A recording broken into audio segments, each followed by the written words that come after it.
स्वागत है आप सबका मेरे यूट्यूब चैनल जिसका नाम है श्रीजी। आज का जो हमारा टॉपिक है वो है कृमि रोग। हेलमिंथाइसिस कृमियों के बाद आयुर्वेद का वर्णन भी मिलता है। प्राचीन आयुर्वेद आचार्यों ने जिन कृमियों का उल्लेख किया है उनसे आधुनिक तक समस्त कृमियों का ग्रहण किया जा सकता है। ऋग्वेद में कृमियों द्वारा गर्भ को नष्ट करने की बात कही गई। समस्त आयुर्वेदिक ग्रंथों में कृमि रोग का सविस्तार वर्णन मिलता है। समस्त आयुर्वेदिक ग्रंथों में कृमि रोग का सविस्तार वर्णन मिलता है। इसके साथ ही कृमि रोगों के संदर्भ में कुछ रोग तथा कुष्ठ, ग्रहणी, पांडु, हृदय रोग आदि का भी वर्णन मिलता है। मुख्य कृमि के दो भेद होते हैं, बाहरी कृमि, अभ्यंतर कृमि। इसके साथ सहज व जन्मोत्तर कालज कृमि भेद भी किया जाता है। सहज कृमि अविकार होते हैं अतः इनका वर्णन नहीं मिलता है। जन्मोत्तर 20 प्रकार की कृमियों का वर्णन मिलता है। सहज कृमियों में इंटेस्टिनल बैक्टीरिया प्रोकारा का ज्ञान है अर्थात जो मांस के प्रति निरुक्ति व्युत्पत्ति, जो मांस के प्रति स्नेह रखता है उसे कृमि रोग कहा जाता है। नेक्स्ट है प्रमुख संदर्भ है चरक संहिता। सूत्र स्थान अध्याय में चरक संहिता, विमान स्थान अध्याय 7, सुश्रुत संहिता, उत्तर तंत्र अध्याय 54, अष्टांग हृदय निदान स्थान अध्याय 14, अष्टांग हृदय में चिकित्सा स्थान अध्याय 20, मादक निदान अध्याय 7, प्रकाश अध्याय 7। कृमियों के भेद शास्त्रों में कृमियों के भेद निम्न प्रकार के भेद, दो भेद, सहज और वैकारिक कृमि, जन्मोत्तर कालज या वैकारिक कृमि। नेक्स्ट है वैकारिक कृमियों के पुनः दो भेद है, बाहरी अभ्यंतर कृमि या मलज कृमि। अभ्यंतर कृमि बाहरी कृमि के पुनः दो भेद होते हैं, युका विपली। अभ्यंतर पुनः 3 होते हैं, पुरुषज 5 होते हैं, कफज कृमि 7, रक्तज कृमि 6। पुरुषज कृमि के पुनः 5 भेद होते हैं, ककेरुक, मकेरुक, लेलिह, सशूल, सौरभ। रक्तज कृमि पुनः 7 होते हैं, अंतराद, उत्तराद, हृदय, चुरु और दर्भ, पुष्प, सौगंधक। रक्तज कृमि पुनः 6 प्रकार, केशाद, लोमाद, लोमदूत, सौरस, औदुंबर, जंतु मात्र। ये इंपॉर्टेंट है, ठीक है। कृमियों के भेद 5 नंबर में पूछे जा सकते हैं, ठीक है। आचार्य सुश्रुत एवं भागवत ने कृमियों की संख्या 20 बताई है और परंतु उनके उपभेद माने हैं। कृमि देखो, पुरुषज में 5 बताई है, सुश्रुत ने 7 बताई है, अष्टांग हृदय में 5 बताई, कफज चरक का बताया मैंने 7, सुश्रुत 6, अष्टांग हृदय में 7, रक्तज 6, 7, 6 मतलब चरक। सुश्रुत चरक ने 6 बताए, सुश्रुत ने 7 बताए और हमारे अष्टांग में 6 बताए गए हैं। बाहरज कृमि जो है वो बताए हैं चरक ने 2, सुश्रुत ने वर्णन ही नहीं किया, अष्टांग हृदय में बताए गए हैं 2। सामान्य निदान, अजीर्ण भोजी, मधुर अम्ल पदार्थों का सेवन, द्रव बहल पदार्थ, प्रेमी पुष्ट पदार्थ एवं गुड़ का अधिक सेवन, व्यायाम न करना, दिवस अपने विरुद्ध सेवी, समस्त निदान वय शरीर व वस्त्रों की भली भांति सफाई नहीं करना, स्नान नहीं करना, त्वक विकारों से पीड़ित रोगी के संपर्क में रहना। कृमियों के विशिष्ट निदान है, पुरुषज कृमि के निदान, उड़द एवं पिष्टमय पदार्थों का अति सेवन, अम्ल व लवण रस युक्त पदार्थों का अति सेवन, गुड़ का अति सेवन, शाकों का अति सेवन। पुरुषज कृमियों की उत्पत्ति, कफज कृमि के मांसातिथ्य सेवन, गुड़ातिथ्य सेवन, मछली सेवन, दूध, दही एवं दही का अति सेवन, सुषुप्त का अति सेवन, रक्तज कृमि का विरुद्धाचरण अधीन, शाकों का अति सेवन। उसके संप्राप्ति कृमियों की उत्पत्ति होती है, शरीर में परिभ्रमण होता है, रोगों की उत्पत्ति होती है, संप्राप्ति घटक होता है, दोष है कफ प्रदान, त्रिदोष है, दूष है पुरुष, रस रक्त और स्रोतस है, पुरुष व स्रोतस, रक्तज व स्रोतस, अधिष्ठान है, पक्वाश है, महास्रोतस, शरीर, स्रोत, दृष्टि, संज्ञा, साध्यता, साध्य, सामान्य लक्षण, fever, discoloration, pain in abdomen, heart disease, looseness of body, vertigo, anorexia, diarrhoea, itching in anal region. विविध कृमियों के लक्षण, बाहरी कृमि के स्वरूप, इचिंग, रैशेस, बॉयल्स है। नेक्स्ट वन है अभ्यंतर कृमियों का स्वरूप व लक्षण, पुरुषज कृमि का स्वरूप व लक्षण, watery stool, diarrhoea, anaemia, weakness, hardness of abdomen, हॉटिलेशन, itching and anus. Women are passed with out with the worms are passed with, women नहीं है, worms are passed out with the stool. कफज कृमि का स्वरूप व लक्षण, एक मिनट, पुरुष व कृमि का स्वरूप देखो, स्वरूप मैंने बताया, लक्षण बता दिए। तो कृमिज पक्वाशय के नीचे गुदा मार्ग में, ऊपर अमाशय की ओर संचरित होते हैं। इसकी आकृति सूक्ष्म गोलाकार, सफेद, लंबे ऊन के सदृश, श्याम, नीले, हरे एवं पीले वर्ण की होती है।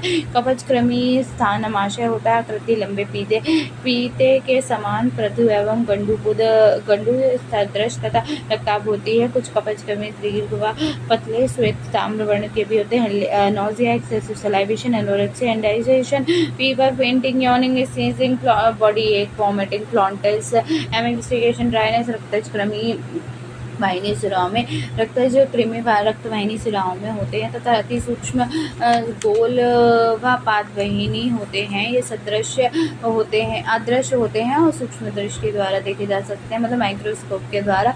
इसके बाद लक्षण है itching, abdominal feeling, pricking sensation, hair fall, hyper sensitivity में eat out skin, veins, nerve muscles, cartilage, falling of eyelashes, hairs and nails. चिकित्सा सिद्धांत, चार्य चरकने कृमि चिकित्सा के 3 मुख्य: अपकर्षण, प्रकृति विकास, निदान परिवर्जन, संशोधन चिकित्सा। कृमि रोग की चिकित्सा में संशोधन चिकित्सा भी महत्वपूर्ण है। वमन विरेचन, स्थापन विरेचन आदि संशोधन कर्म कृमि रोग की चिकित्सा करते हैं। इसका समावेश रोग के अपकर्षण के अंतर्गत किया गया है।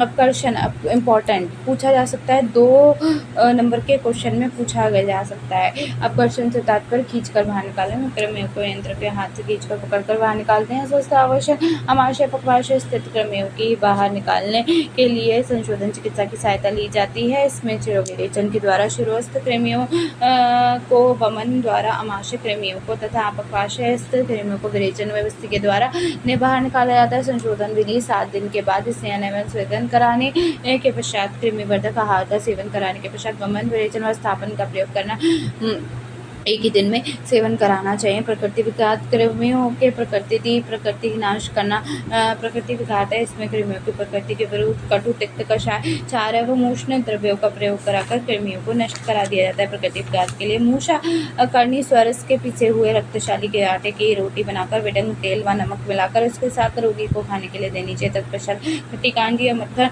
में पीपली मूल चबे चित्रक सूट व नमक मिलाकर पिलाना चाहिए। निदान परिवर्जन, कृमि रोग में विभिन्न निदानों का परित्याग करना। निदान परिवर्जन अपकर्षण व प्रकृति विघात के द्वारा कृमि निहरण के पश्चात निदान परिवर्जन करने से कृमि की उत्पत्ति पुनः नहीं होती है। बाहरी कृमियों की सफाई को द्वारा व कृमिघन तेल व लेप के प्रयोग द्वारा जीतना चाहिए। चिकित्सा है संशोधन चिकित्सा, वमन विरेचन, निरुबस्ती, उष्ण तीक्ष्ण लेखन बस्ती, शिरोविरेचन। संशमन चिकित्सा है रसभस्म बटी मात्रा अनुपान की 125 से 250 मिलीग्राम अनुपान है। उष्ण कृमि मुद्गर रस, कृमि हर रस, कृमि कालानाश रस, कृमि घन रस, कीटाकर रस, विडंगलोहन, कृमि विनाशक रस बटी है 250 से 500 मिलीग्राम अनुपान है। जल कृमि घातनी गुटिका, लाक्षा आदि बटी, संजीवनी बटी चूर्ण है मात्रा से 3 से 6 ग्राम अनुपान है। का उष्ण जल, विदंग चूर्ण, पलाश बीज चूर्ण, यामा आदि चूर्ण, पारस आदि चूर्ण, पारसिक आदि चूर्ण, कंपेलक चूर्ण, क्वाथा सवारिष्ट 20 से 30 मिलीलीटर अनुपान है। जल खजूर पत्र, क्वाथ मुस्तक आदि क्वाथ विडंगारिष्ट घृत तेल है मात्रा 10 से 30 मिलीलीटर अनुपान है। जल विडंगृत, त्रिफल आदि घृत, विडंग तेल, धूसर आदि तेल, पाक अवले है मात्रा है 15 से 20 ग्राम अनुपान है। दूध, पारिभद्र आदि ले, विडंग आदि ले, कृमिघन, एकल औषधि, पारस के याग्नि, विडंग, कंपेदक, पारिभद्र, पलाश, सुपारी, तुम्बी के बीज, दाड़िम बीज, स्वर्णचीरी बीज, चक्रमध बीज आदि के चूर्ण कृमिघन होता है। आदर्श चिकित्सा पत्र प्रातः और सायंकाल कृमि मुद्गर रस 250 मिलीग्राम, नव्यसा रस 500 मिलीग्राम, अजमोद आदि चूर्ण 3 ग्राम, का उष्ण 1 से 2 मात्रा। भोजन उपरांत कृमिघातक आदि गुटिका 2-2-2, विडंग आदि 20 मिलीलीटर, सम जल से 1 से 2 मात्रा। रात्रि में पारिपत्र अवले है 20 मिलीलीटर, दूध से 1 मात्रा। विष्ट योग श्वेलेशमच कृमिज या गंडूज पदक कृमिज में पलाश आदि बीज होना, परिशिष्ट कृमि या कुंश मुक्त कृमियों में वाणी सत्व होना, स्फटिक कृमि में कंपिलक पोग दाड़िम चूर्ण होना, तंतुकर कृमि में चिरायत निम्न चूर्ण होना। उसके बाद श्लीपत कृमि में शाखोटक होना, स्नायु कृमि में निर्गुंडी एवं शिवरू का प्रयोग कराना। पथ्य एवं अपत्य पथ्य आहार रक्तशाली गेहूँ, मूंग, मसूर, अरहर, घी, सब्जी, कटु, दूध, तिक्त कषाय पदार्थ, तक्र, वागु, लहसुन, शिगरू, पलांडू, पान आदि। विहार एवं मन विरेचन, शिरोविरेचन, स्थापन, बस्ती, धूम्रपान, अभ्यंग, लेह, उत्सादन आदि। अपत्य की मैं बात करूँ तो दूध, दही, मछली का सेवन करना, दुर्द्रव्य व पिष्टमय पदार्थों का अति सेवन करना, घृत, उष्ण दही, पालक, आदि पदार्थों पक्षाक मांस ऊँटनी का दूध अम्ल एवं मधुर रस प्रधान भोजन करना, विहार वेग धारण करना, वमन के वेग का धारण करना, दिवा स्वप्न आदि। नेक्स्ट है व्हाट मॉडर्न कोरिलेशन में से हेलमेंथिस कह सकते हैं। तो आयुर्वेद में से रक्तचक्रमी, पुरुषचक्रमी, कवच आधुनिक राउंड वॉर्म, थ्रेड वॉर्म और टेप वॉर्म से किया जा सकता है, जिनका मुख्य कारण दूषित करना है और गंदा धुले हुए खाद्य पदार्थों को खाना तथा बिना हाथ साफ किए खाना खाने से तथा नाखून आदि को नहीं काटने से। इसके कारण कृमि वातावरण से मनुष्य के शरीर में प्रवेश करती है। मैनेजमेंट प्रिंसिपल है appropriate anti helminthic drug, proper hygiene and balance diet. Next one है अर्श रोग, पाइल्स और हेमोरॉइड्स। ये हम नेक्स्ट वीडियो में करेंगे, ठीक है। अभी के लिए इतना काफ़ी है।